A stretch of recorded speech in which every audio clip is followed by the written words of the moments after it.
Broken Forest, Part 1. I don't know if I should tell this story. Every time I've told it, I've seen it. But here goes. When I was in middle school, a snowstorm passed through that collapsed a few buildings in town. It was the heaviest snowfall I have ever seen. I was out of school for over a month, even though the town children could get back to school a week before us. The first week was great, but the second began to drag by slow.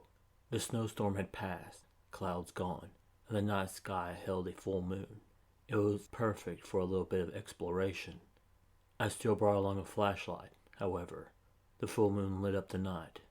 The silver light made the night ghostly. I stomped through the snow, destroying its perfection, and loved how all the woods had become so lovely.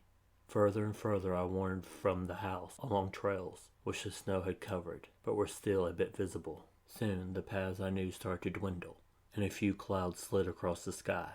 They were thin. One covered the moon, and the shadows began to deepen. Somewhere in the darkness, a tree snapped under the weight of the snow. I recall how it reminded me of the bones breaking.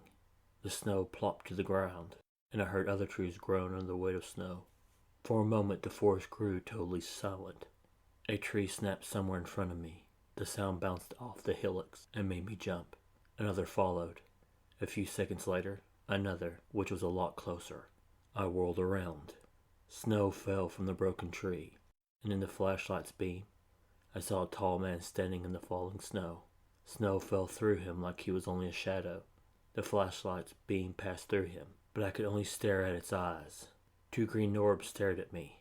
Another tree snapped somewhere, and I awoke from my shock. I ran. The tree snapped behind me as I ran. I felt those eyes on my back. Each breaking tree sounded a little closer.